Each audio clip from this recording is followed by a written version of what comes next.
quando um jogador que se autoproclamava rei percebeu que no Blue Lock perder significava desistir do seu sonho, ele adotou a filosofia de que um rei não precisa de ninguém e que não deve se importar com seus escravos. Mas essa crença de grandeza absoluta virou a própria armadilha que o prendeu. Sua fé cega na habilidade individual se transformou em desespero quando ele foi engolido pela dura realidade. Sozinho ele não era um rei, era apenas mais um. E quando ele entendeu isso, conseguiu abandonar o ego e sair vitorioso. E essa lição tá presente em todo o mangá de Blue Lock, onde nós vamos acompanhar a evolução de Barou, do atacante egocêntrico que se recusava a passar a bola, até o jogador que aprende a abandonar o orgulho e descobre que confiar nos outros não é fraqueza, mas a chave para vencer. Porque essa história se trata de como perdedores conseguem virar o jogo e se tornar reis.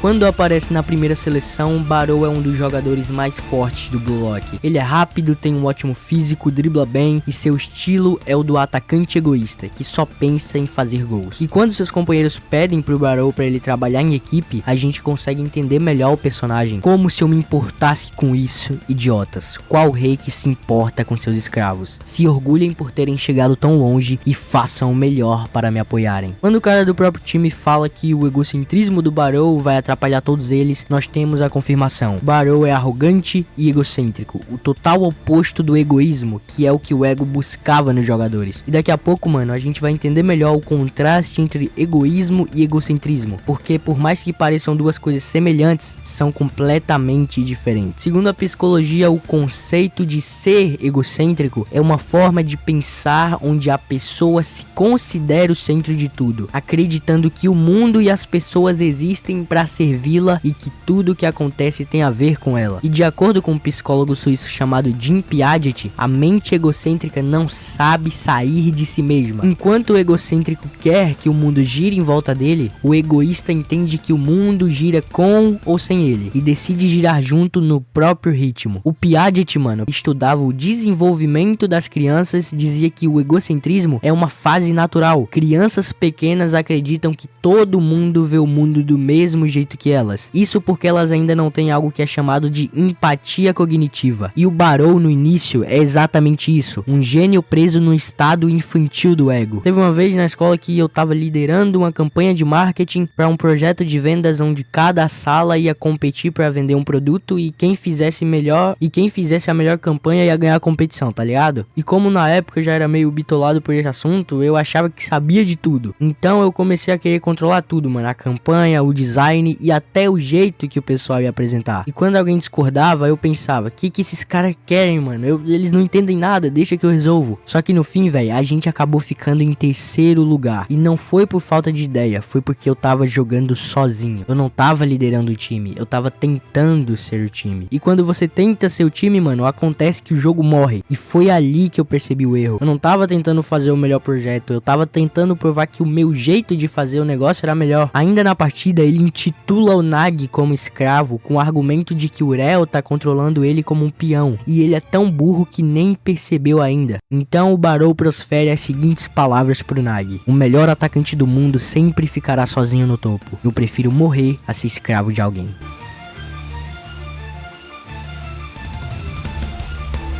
Na segunda seleção, Nagi, Barou e Izagi estão em um time de 3 e vão enfrentar Reo, Tigiri e Kunigami. O Reo quer roubar o Nagi de volta pro seu time e o restante quer avançar. A partida ela começa mal porque eles não conseguem trabalhar em equipe. O egocentrismo do Barou não deixa eles se darem bem e a sua arrogância para jogar sozinho faz eles começarem perdendo de 2-0. Só que no meio da partida o Nagi começa a evoluir e até marca o seu próprio gol. E o Izagi também. Ele usa o Barou como isca e continua evoluindo durante a partida, tá ligado? Mas enquanto isso, o Barou não consegue fazer nada. Ele arrisca chute de longe, acaba errando, tenta fazer tudo sozinho e ele se frustra. O Reo até chama ele de idiota e diz que suas jogadas individuais não vão adiantar de nada. Sozinho ele estava sendo completamente anulado. E o último prego do seu caixão é quando ele tá correndo com a bola e o Izagi passa do seu lado e diz: passa pra mim. Fazendo com que o Barou faça um passe inconsciente, sendo completamente devorado pelo Izagi, transformando o rei orgulhoso poderoso e um escravo, fazendo ele tomar do próprio veneno. Ajoelhado com a dura e cruel realidade, Barou escuta as seguintes palavras de Izag: belo passe, perdedor. Continue trabalhando pra me ajudar a atingir os meus objetivos. E isso, cara, mata o Barou por dentro. Quando ele tenta jogar sozinho e fracassa, o mundo que é representado por Izag confronta ele com a verdade. Ninguém reina sozinho em um campo onde a vitória depende de conexão. A partir daí, o rei ele é devorado pelo próprio sistema que ele mesmo criou. E é isso que o ego faz, mano. Ele te promete poder, mas em vez disso te dá uma coleira. E como já dizia Askeladd de Vinland Saga, todos nós somos escravos de alguma coisa. E Askeladd tinha razão. Epiteto, mano, filósofo romano conhecido pelo estoicismo, era literalmente um escravo. E mesmo assim ele dizia: nenhum homem é livre a menos que seja senhor de si mesmo. E quando o ego te domina, não importa o título, você pode ter uma coroa e ainda assim viver de joelhos. Voltando pra partida, o jogo tá empatado e o time que fizer o próximo gol avança. O Barou recebe a bola no contra-ataque e todo mundo já tá ciente de que ele vai passar a bola. Só que o Barou vai contra o pensamento de todos, usando sua própria habilidade individual. Ele parecia estar totalmente desesperado, mas devorou o Izag e o campo inteiro. E é aí que o Rell entende: Barou, você não tem medo de abrir mão do que te trouxe até aqui, de abandonar o seu ego, não é? Não adianta. Diferente de Nag e Izag do Barou, eu ainda não tenho coragem de ser destruído para renascer. O Barou marca e o time branco avança.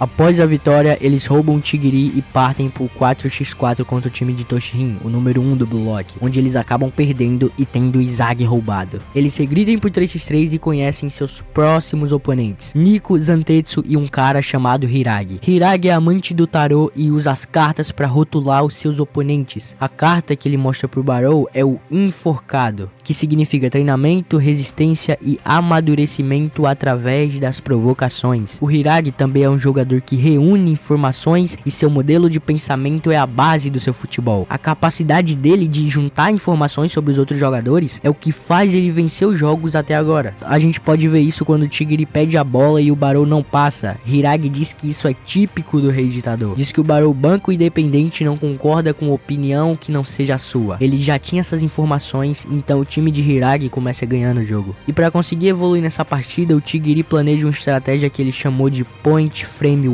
De acordo com ele, mano, as pessoas analisam as coisas que gostam, mas não pensam muito nas que não gostam, justamente por não gostar delas. E isso é muito real, mano. As pessoas estagnam porque só buscam desenvolver as áreas que já dominam e fogem da sua fraqueza, o que te impede de evoluir e cooperar melhor. Tigiri, para superar sua fraqueza, ele leva a bola pro centro do campo, que não é um lugar bom para sua arma, que é a velocidade. Mas ele fez o certo, ele caiu de cabeça na sua fraqueza para conseguir superar ela. E isso pode ser adaptado para qualquer área da vida, mano. Pense em um funcionário de uma empresa que é bom em criar ideias, mas não em apresentá-las. Ele deveria cair de cabeça nisso, nessa fraqueza, para poder evoluir, velho. Então aqui eu te proponho um exercício. Lista agora, nesse exato momento, pontos da sua vida que você é bom, tá ligado? E em seguida liste as fraquezas nessas coisas. Depois você tem que ir atrás de superar elas a qualquer custo. Por exemplo, mano, eu sou muito bom em fazer roteiro pro YouTube. Eu não falo isso pra me gabar, eu falo porque eu treinei, eu aprendi, eu errei, eu evoluí e eu tô sempre buscando melhorar, mano. Mas uma coisa que eu não sou bom é na oratória, velho. Eu ainda travo muito quando eu tô gravando áudio pro vídeo e normalmente eu faço umas 4 vezes 5 até ficar bom. Essa é a minha fraqueza, mas que eu tô buscando superar ela com o tempo. E caso te interesse, mano, eu tenho uma newsletter gratuita chamada Salvatore News, onde eu entrego textos semanalmente no seu e-mail, documentando tudo que eu vou aprendendo e ajudando pessoas jovens que, como eu, também querem aprender mais sobre a vida, tá ligado? Se você tem interesse, o link ele vai estar aí na descrição. Eu não sou nenhum sábio, nem dono da verdade, mas eu carrego comigo que o pouco que eu tenho, ele pode ser muito pra quem não tem nada. Voltando pra partida, o Barou recebe a bola e o Hiragi pergunta: como que um rei supera as suas fraquezas? E o Barou faz um passe de volta pro Tigiri. Barou quebra toda a lógica do modelo de pensamento que Hiragi acreditava sobre o rei egoísta. Ele sabe que tá no fundo do poço, e se pra sair dele ele teria que passar a bola, então ele faz, porque desse jeito ele não vai ter nenhuma fraqueza. E o enforcado da carta de tarô que ele tirou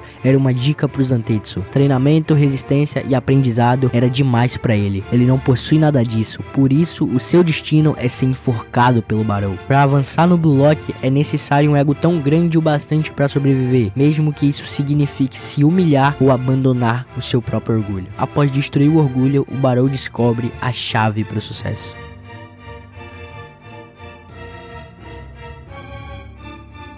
Na última partida da segunda seleção, Barou fala algo que dá um choque de realidade nos outros jogadores. Ele diz que eles são ingênuos demais e que sonhos e arrependimentos não é o bastante para vencer, porque se fosse, ele mesmo já seria o rei do mundo. Então ele faz a seguinte pergunta, mano: por que estamos lutando? Pra provar que somos mais fortes? Porque somos amigos torcendo um pelo sucesso do outro? Nada disso. Somos apenas perdedores que acabaram juntos. Um grupo de zeros à esquerda. É uma merda, mas é a realidade. Se perdemos aqui, acham mesmo que vamos conseguir recuperar? Depois disso, mano, o Barou coloca o último tijolo de seu império. Abandonem o que é superficial e se dediquem logicamente às suas habilidades. Elas que nos levarão à vitória. Sonhos e esperanças não são o bastante. Precisamos destruir o nosso pior futuro, que é aquele onde somos derrotados aqui. Para perfurar a realidade, pensem no desespero. As habilidades que nos levarão à vitória. Essa é a opção que destrói o nosso pior futuro, e é assim que perdedores perfuram a realidade e viram o jogo. No último lance da partida, o jogo empatado 4-4 e o time que marcar avança. Barou recebe a bola e diz que esse gol é dele, mas ele tá sendo marcado por 2 jogadores do time vermelho. O Tigiri já tá pra trás, incapacitado, ele gastou todas as suas forças tentando esse último ataque. E o Zantetsu também tá muito longe. O Barou pode tentar arriscar o chute mesmo estando marcado, mas ele vê Nagi passando sozinho, então ele faz um passe. Nagi marca e eles passam pela segunda seleção vencendo por 5-4. Ser egoísta de verdade é viver por um propósito que é seu, não o que esperam de você. É ser o rei do teu campo mesmo que ninguém esteja batendo palmas. O jogador egocêntrico abandonou seu ego para vencer. E como disse um cara que eu não vou lembrar o nome agora, o mundo não precisa de menos ego, precisa de egos que saibam se conduzir. É assim que perdedores se transformam em reis.